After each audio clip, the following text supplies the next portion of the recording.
kept searching with my eyes and my ears to where that sound was coming from. And I couldn't see anybody.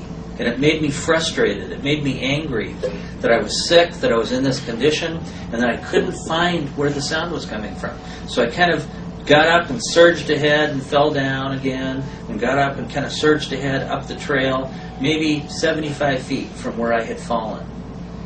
And then I kind of saw through the brush, through the bushes, what looked like a little bit of a mirage. That's where the heat actually bends the light a little bit.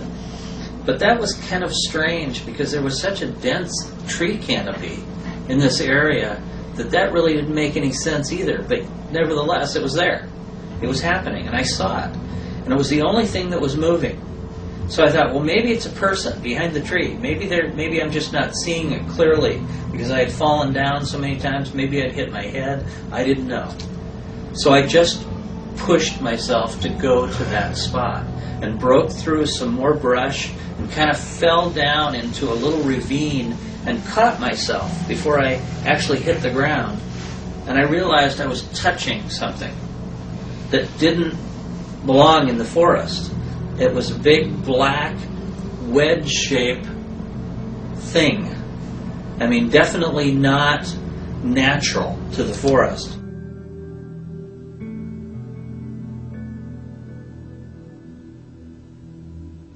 And I've taken pictures of it. You can see that picture. I call it an obelisk-shaped thing. It was had 6 definite sides.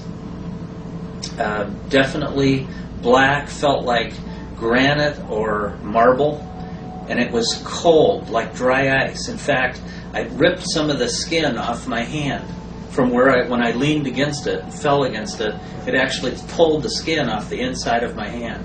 So I know that it was that cold. It wasn't hot. But I fell back down, I walked around it, and then I realized this thing is not touching the ground. This thing is just not moving at all, just stationary, absolutely anchored to the air, about 3 feet off the ground. Well, now nothing made sense. None of my logic made any rational sense to any of what thing that I saw, what I was experiencing, what had just happened to my dog. Nothing. So my mind was literally spinning, trying to find something logical, trying to find something to grasp that made sense. And the more I moved, the more I realized none of this is making any sense. And I would stop, I would sit down, I would try to breathe slower, and then all of a sudden I'd feel this massive pressure on my chest, almost like somebody's hand forcing the air out of my chest. There was nobody there doing it, but that's what it felt like. And nevertheless, I was breathing so hard, I knew I had to be close to be going into shock. So I had to make myself slow down, and I thought, okay, I've got some water. I have some water in my pack. I'll go back over here, about 50 feet away. I'll get the water from my pack. And that'll, I'll sit down, I'll try to slow down my breathing, try to relax. And I actually started thinking, maybe none of this happened. Maybe it's an illusion. Maybe my dog got killed by an animal, and for some reason I've had some kind of trauma, actually like a stroke, to where it has put me into this condition. So my mind was looking and searching for a logical explanation. It was trying to put one and one together to make me calm down. I mean, that's the rational process of survival. As humans, that's what we try to do under an extreme stressful situation. I wasn't thinking about that. That wasn't a situation where I was smartly trying to discern this. It was just survival. And so I immediately thought, water, I need some water, I'm breathing hard, I need to slow down. That'll work. So from minute to minute, my thought process was directed just to the next thing, not to the whole picture, not to, well, what am I going to do in the next 2 hours? I was worried about living for the next 2 or 3 minutes, thinking that I was either going to pass out from breathing so hard, or that maybe I had some other kind of trauma, like brain trauma, a hemorrhage or something that I wasn't aware of. So I got the water, got to the pack, had to take out my cameras that I had that were in the pack, because every time we went in the forest, we'd either see some kind of wildlife, like we saw some deer earlier when we got out of the car, and I took a couple of pictures. I'm an amateur photographer. I always did it. There were always some kind of camera somewhere, and that's why they were there. So it was not unusual for me to have cameras with me. I had a 35 millimeter Nikon camera, film camera. Digital was not available at that time, and I had a small 8 millimeter video camera, and very lightweight, very small. It was one of the smaller, more compact ones. And I took those out of my pack because my water canteen was in the bottom. So I had to remove them to get to the water. So all along, I'm just thinking about the water.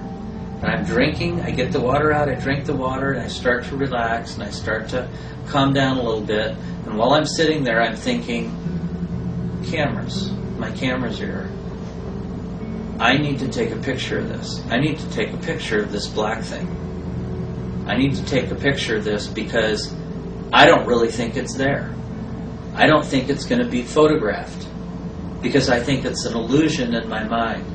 And I kept finding comfort in trying to convince myself that none of this was real, that none of this had happened, and that I was just faced with some kind of personal, physical trauma that I was experiencing. Maybe a brain hemorrhage, maybe something like a stroke. But that's where my mind was at. It wasn't dealing with the reality of what really was there, because I didn't know what it was. I didn't know what the creature was. I didn't know what this black shape was. I had no idea. And my mind really didn't want to go there. It really wanted to go just to preserve my health. And that was really what was going on. Just physically calm down so that I didn't die. Because that's what I felt like. I felt like I was going to die. Hey, can we back up a second to the details of when Freddie started to tear into Susie? What did you see as far as the contact being made by Freddie at this point? Because he's trying to defend himself by swinging Susie back and forth. But you said when Freddie stopped, looked at you, and then she started to tear the head back. What exactly? Can you give me details? Well, in regard to what I saw, my perception of what I saw, and people have to understand this happened within seconds from what I began to see to when my dog was dead. I mean, maybe 10 to 12 seconds at the most from when I hit the creature. But what I witnessed, what I believed I was seeing, was my dog being thrown back and forth like it weighed nothing. The ability, the strength of this thing to do that, then literally it looked to me like it had grabbed Susie's snout, her jaw, and literally torn it in half. But like, how did it... Well, my perception from where I was standing looked like Susie had bit its arm. Okay. But it also looked like the black arm, later I found out it was covered with this material, similar to a suit, similar to like a running suit, okay? Skin tight, but black. I mean, covering its hands, its arms, its legs, its torso, even its feet. The only thing that was exposed was its neck and its head. But at the moment that I first saw this, the only thing I saw was the action of this. But as I think about it, either Susie, my dog Susie, was biting its arm, but then it almost looked like this black material crawled up across her head and was grabbing her, but on the same arm.